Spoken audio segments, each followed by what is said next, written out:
Picture waking up in a world where the temperature is plunged to minus 63 degrees Fahrenheit. Your breath freezes instantly. Metal becomes so cold it burns skin on contact. Yet somehow, entire communities not only survive but thrive in these conditions without a single electric heater or gas furnace. This isn't science fiction. This is how millions of Chinese people have conquered winter for thousands of years, using nothing but ancient wisdom, clever engineering, and the materials nature provides. Today we're diving deep into the forgotten art of staying warm when modern technology fails. From ingenious heated floors that turn homes into giant radiators to portable fire baskets that families carried from room to room, these time-tested methods reveal something profound about human adaptability. By the end of this journey, you'll understand why our ancestors weren't just surviving brutal winters. They were mastering them with techniques so effective that many are still used today. But here's what makes this story truly remarkable. These heating systems didn't just provide warmth, they shaped entire cultures, influenced architecture for millennia, and created communities that could flourish in conditions that would challenge even our modern heating systems. So how exactly did entire civilizations stay warm when the world around them turned into a frozen wasteland? Let's find out. When winter settles over northern China, something magical happens in millions of homes. As families gather for their evening meal, the very floor beneath their feet begins to warm up. This isn't modern radiant heating.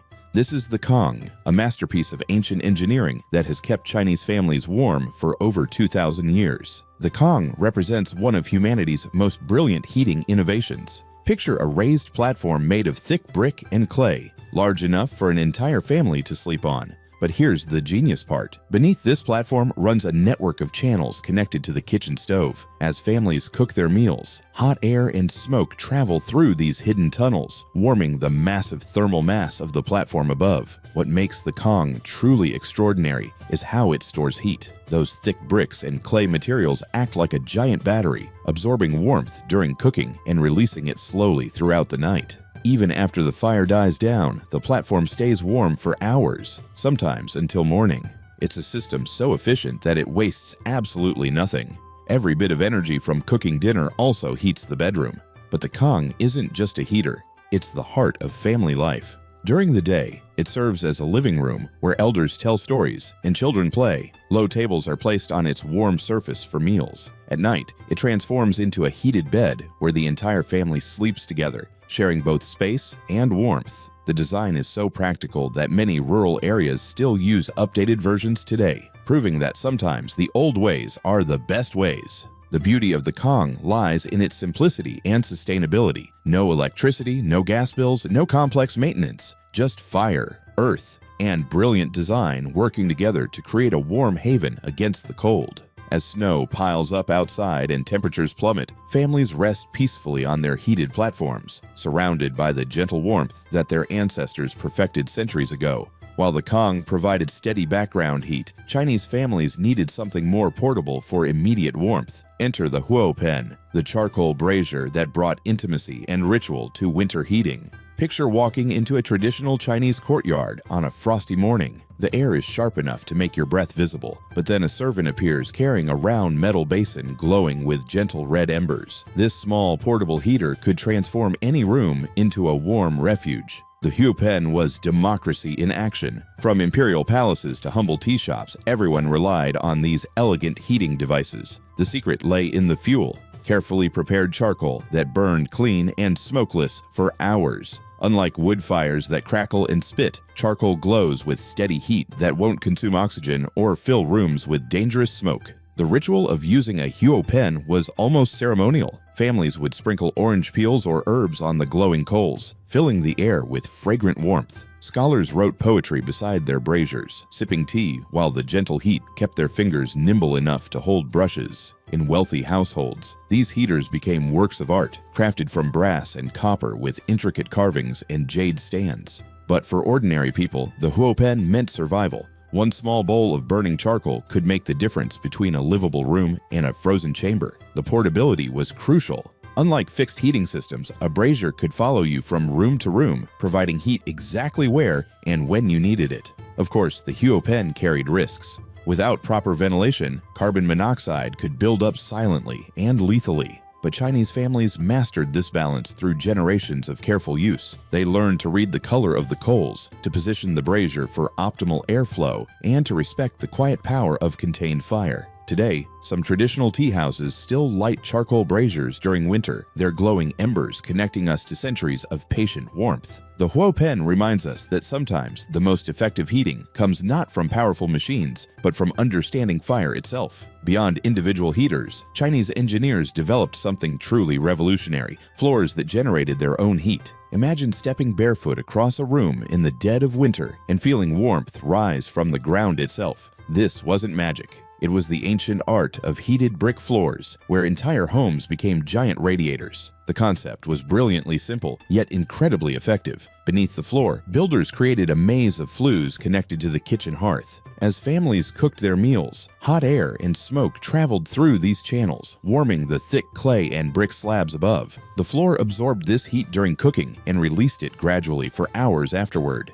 This system was sustainable engineering at its finest. The same fire that cooked dinner also heated the entire house. Nothing was wasted. Every bit of energy served multiple purposes. Families could cook their evening meal and simultaneously warm their home for the night. Walking on these heated floors was like experiencing a miracle. Your feet would sink into warmth that seemed to come from the earth itself. Heat stored in stone would radiate upward long after the flames had died, turning the ground into a source of life-giving comfort. These heated floors shaped how families lived. Children naturally gravitated toward the warmest spots, chasing heat like cats seeking sunbeams. Bedding was spread across the most heated areas. The kitchen became the center of not just food preparation, but home heating.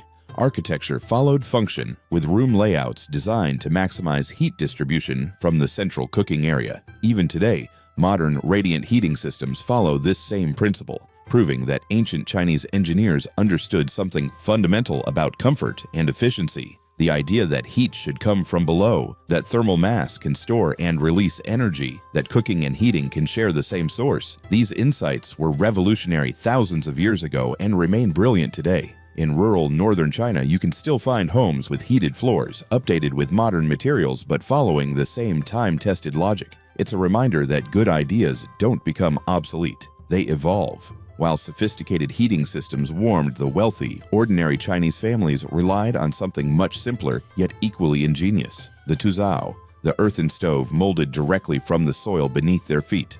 Picture a kitchen where the stove isn't purchased or installed, but literally shaped by hand from local clay mixed with straw. The Tuzzawo represents the ultimate in sustainable technology. Built from packed earth and agricultural waste, it could be constructed anywhere using only local materials. Each curve and vent reflected generations of trial and error, with designs passed down through families like treasured recipes. These earthen stoves were multitasking marvels. The fire that cooked daily meals also warmed the entire house through flues running beneath floors or along walls. Every flame served double duty, every piece of fuel maximized for both cooking and heating. What made the Tuzzawo truly remarkable was its thermal properties. Clay absorbs heat slowly, but releases it even more slowly. Even a small cooking fire could keep the stove warm for hours after the flames died down. This thermal mass meant that families could cook dinner and still have residual heat, warming their homes well into the night. The fuel flexibility was crucial for survival. When wood was scarce, families burned twigs, straw, corn husks, even dried animal manure. The stove's design could handle almost any combustible material, making it incredibly adaptable to local conditions and seasonal availability.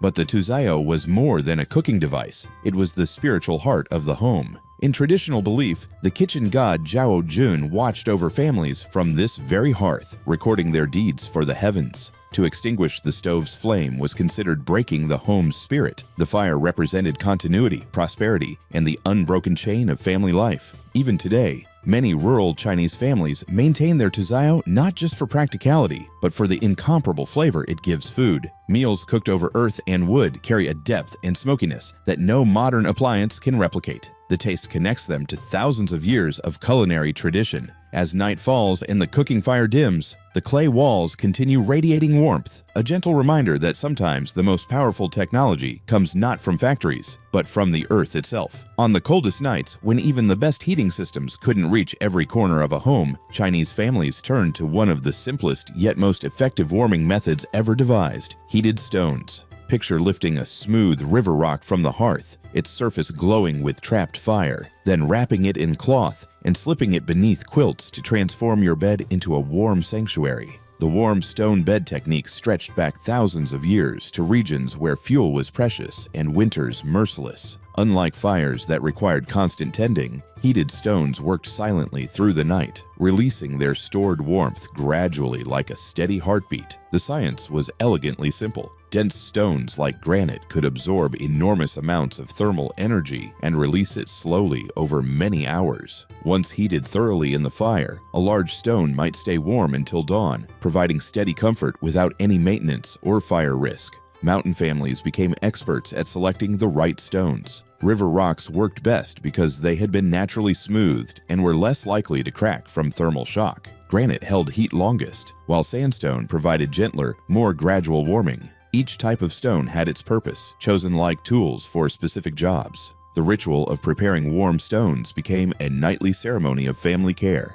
Parents would test the temperature with their palms, making sure stones were hot enough to provide warmth, but not so hot as to burn through cloth wrappings. They would wrap them carefully in rags or place them in wooden boxes lined with soft materials. This wasn't just about physical warmth. The practice carried deep emotional meaning. The act of passing heat from fire to stone, from stone to cloth, from parent to child, became a symbol of love stronger than winter's bite. Even as modern heating replaced this ancient method, many families remembered the comfort of warm stones as representing security and care. During power outages or fuel shortages, some rural families still heat stones as backup warmth, connecting them to thousands of years of proven technique. In their quiet radiance, these simple rocks remind us that sometimes the most reliable comfort comes from the most basic elements: fire, stone, and human ingenuity. In southern China, where winters brought a different kind of cold, damp, and bone-deep, rather than the sharp, dry freeze of the north, families developed their own ingenious solution: the huolong, or fire basket.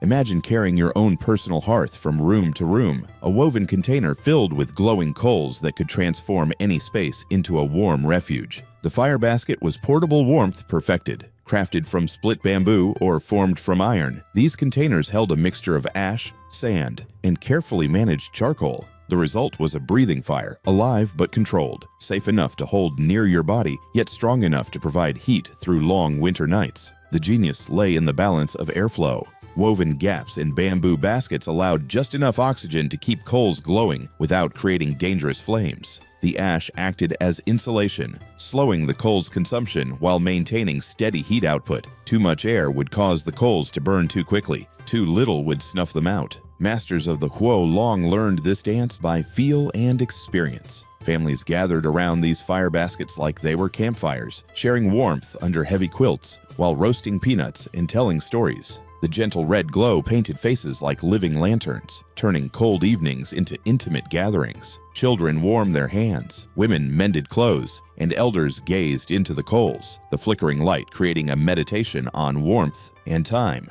The huolong wasn't just comfort, it was survival equipment. During harsh mountain winters, it dried damp clothes, heated food, and kept illness at bay. Travelers carried smaller versions on the road, wrapped in cloth and held against their chests like personal suns.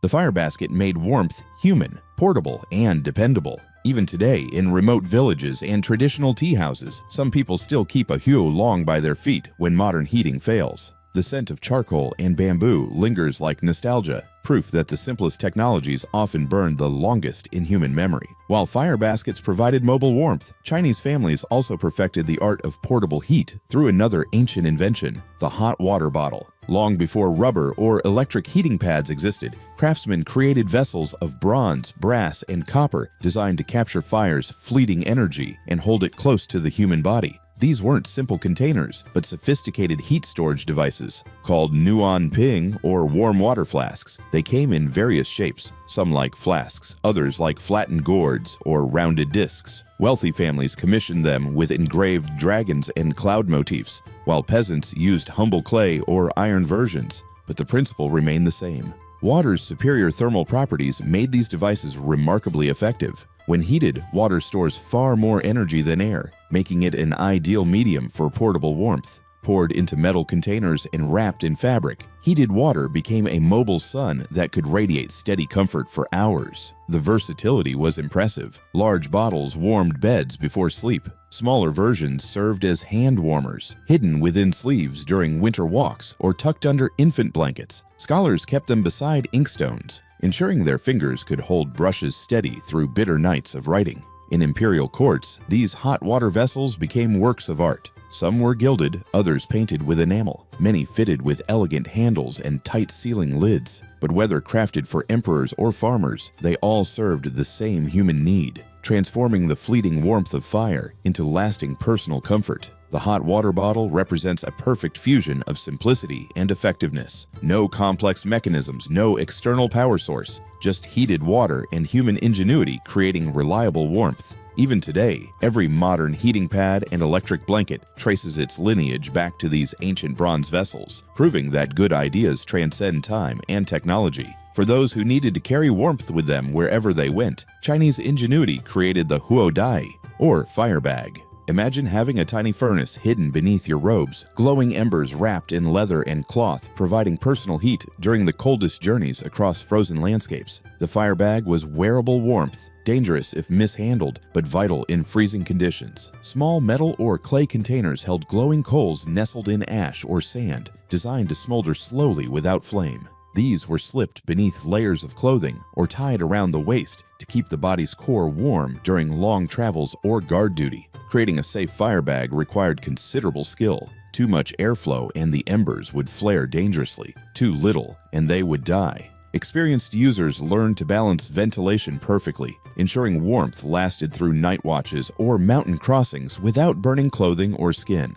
Soldiers on the Great Wall relied on huodai during winter patrols. Travelers crossing mountain passes carried them as insurance against sudden storms. Farmers used them during early morning chores when fires hadn't yet warmed their homes. The firebag made survival portable, allowing people to carry heat wherever their work or duty demanded. Beyond practicality, these devices carried symbolic meaning. They embodied the idea that even the smallest flame, carefully tended, could defy winter's power. Parents prepared firebags for children before dangerous journeys. Lovers exchanged them as tokens of care. The literal warmth they provided represented the warmth of human connection and concern. Some firebags were made beautiful as well as functional. Women embroidered decorative covers to hold the heat vessels, turning survival tools into expressions of art and love. Herbs or dried flowers were sometimes added to the ash, creating fragrant warmth that appealed to more than just the sense of temperature. Though few still use huodai today, their spirit lives on in every disposable hand warmer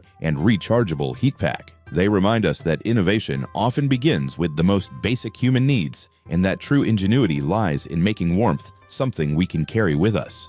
When individual homes couldn't provide enough heat, Chinese communities created shared warm spaces that became the heart of winter social life. The public bathhouse. Picture stepping from streets sharp with cold into chambers filled with steam, warmth, and the sound of flowing water. A communal refuge where entire neighborhoods gathered to escape winter's grip.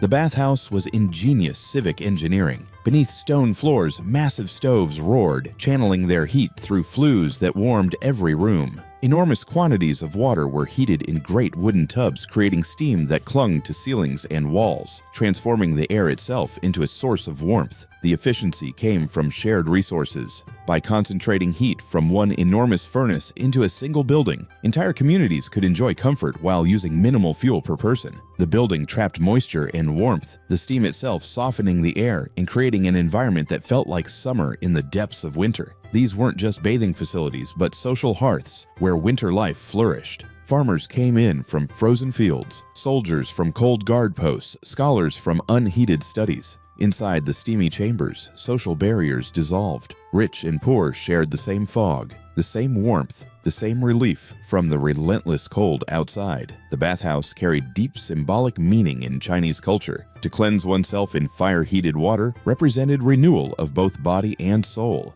a chance to wash away not just dirt, but the hardships of winter itself. It was purification through warmth, rebirth through heat. Beyond hygiene, these establishments provided community gathering spaces during the harshest months. People lingered to talk, eat, and rest together. Heat became communal, warmth became social, and survival became a shared experience rather than an individual struggle. Even today in northern Chinese cities, public bathhouses continue this ancient tradition. Modern facilities hum with the same spirit, steam rising, voices mingling, life thawing in communal warmth. In every cloud of vapor, you can still sense echoes of the old furnaces and the timeless human need to gather where it's warm. The most sophisticated Chinese heating solution wasn't based on fire or fuel, but on design itself. The Siheyuan, or traditional courtyard home, represents architecture as climate control, where the very structure of the building created warmth through clever orientation and thermal management. Picture a home built around a central courtyard, every detail carefully planned to work with rather than against the elements.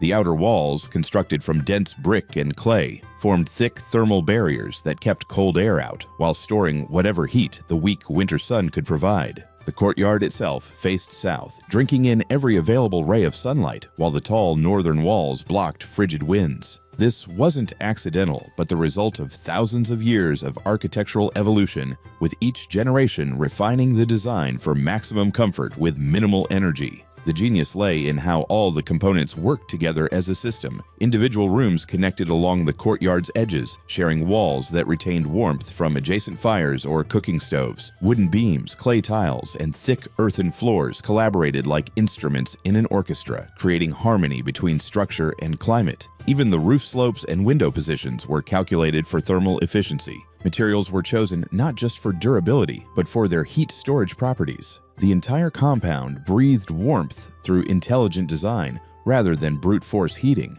But the Siheyuan provided more than physical comfort. Multiple generations lived around the same courtyard, creating human warmth to complement the architectural warmth. Grandparents occupied the honored northern rooms, parents the east and west wings, children playing in the sheltered central space. Cooking fires in communal kitchens sent gentle heat through shared walls, connecting the family through both food and warmth. Today, many Siheyuan have been updated with modern conveniences, but their fundamental principles remain sound. Architects worldwide study these ancient designs as models for sustainable, climate-responsive building. The courtyard home proves that the most effective heating system might not be a machine you install, but a space you inhabit. As we trace the history of Chinese heating methods from glowing kang platforms to steaming bathhouses, one truth emerges clearly. Warmth wasn't just about survival, it was about community, ingenuity, and working in harmony with natural forces.